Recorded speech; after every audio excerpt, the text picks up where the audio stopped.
Earlier, we mentioned Senator Cory Booker's gun control plan. One part of that plan calls on the IRS to investigate the tax-exempt status of the National Rifle Association. The NRA is already under investigation in New York State over its status. Some senators are also investigating the organization.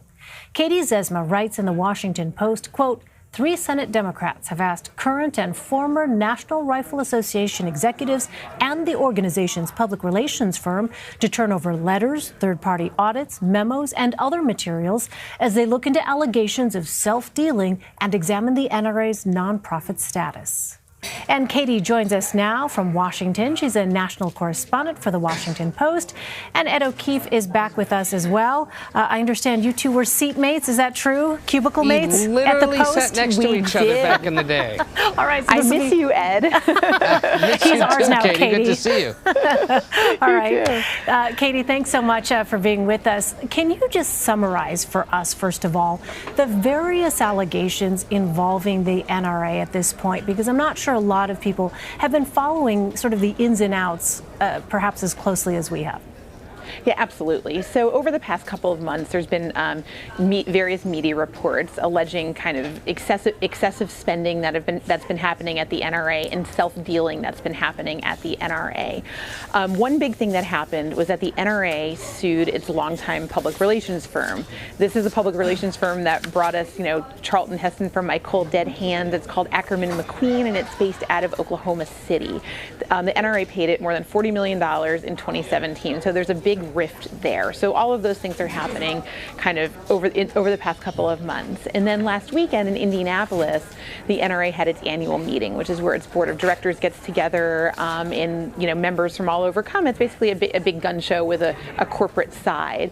And there we had some very explosive allegations where the NRA's CEO and Executive Vice President Wayne LaPierre accused its president, Oliver North, of trying to extort him, of saying that North allegedly wrote a letter saying that LaPierre needed to step down, and if he didn't, he would bring to the board all of these allegations of financial impropriety, allegations of excessive spending on clothes and trips and that sort of thing. And then the next day, North stepped down as president and said that the NRA is in crisis. He alleged that the NRA is in crisis. He alleged that he wanted to look into these allegations of spending and that they went nowhere. So that's the whole backstory for what is happening right now. And the same day, we found out that the Attorney General of New York State has opened an investigation into the NRA's tax-exempt status. Yeah, and I want to ask you more about that in just a moment. But as you just spelled out, there are a remarkable turn of events at the NRA. And how significant is it that 3 Senate Democrats are looking into the group?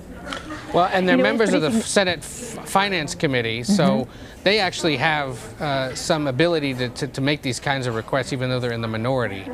So it's no surprise that Democrats would be eager to investigate them and to get under the hood, if you will, and learn a little more about them. But in this case, it's because they're looking at their tax-exempt status and some of their finances, which is something that committee is uniquely equipped to do. I think Katie had something more to add to that, though. Yeah, exactly. And Senator Ron Wyden of Oregon has actually been looking into their status and their ties to Russia to begin with. One other thing that happened that weekend of the convention was that Maria Butina, pleaded guilty to, she was alleged to have tried to create a back channel between the NRA and some Russian officials and other conservative organizations. So Senator Wyden has been looking into those ties, and he and Senator Whitehouse and Senator Menendez, want to see essentially what was alleged. They're as part of these allegations, they say that there may be, a paper trail, and what they're basically saying is if there is a paper trail, then show it to us.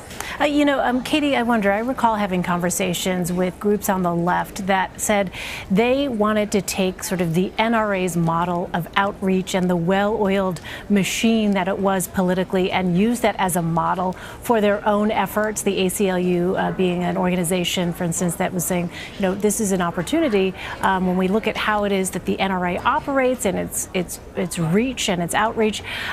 With that as our sort of backdrop, was there any hint? You talked about this high-profile shakeup here with the NRA President Oliver North stepping down last month. Were there indications that there was this sort of turmoil behind the scenes? Some of that reporting over the past couple months showed that there has been that turmoil behind the scenes, and a lot of it has to do with the fissure between the public relations firm and the NRA itself. But it really just completely exploded into public view over the weekend. This letter was read at a big meeting of the members, and that's when really, these things that we've read in the press and this very good reporting, which has turned out to be, accurate so far, has really exploded into public view. And you mentioned New York's Attorney General also looking into the organization. I want to ask you specifically, what is it that her office is looking into at this point? So they're being a bit mum on exactly what they're looking into. The reason this is kind of like a fact about the NRA that most people don't know is that it was chartered in New York in 1871. So it's actually under the auspices of the New York Attorney General. They oversee tax-exempt organizations. So even though the main offices are in Virginia, it's technically a New York corporation. So she has said that she's looking into the tax-exempt status. We do know that she has issued subpoenas, and we know that she has she has told the NRA and some affiliated groups to preserve financial records. But aside from that, she's really kind of keeping mum on mostly what she's looking for. And I think we're going to find that out in the next, kind of weeks and months. All right, we'll continue to follow it. Katie Zezima, thank you so much.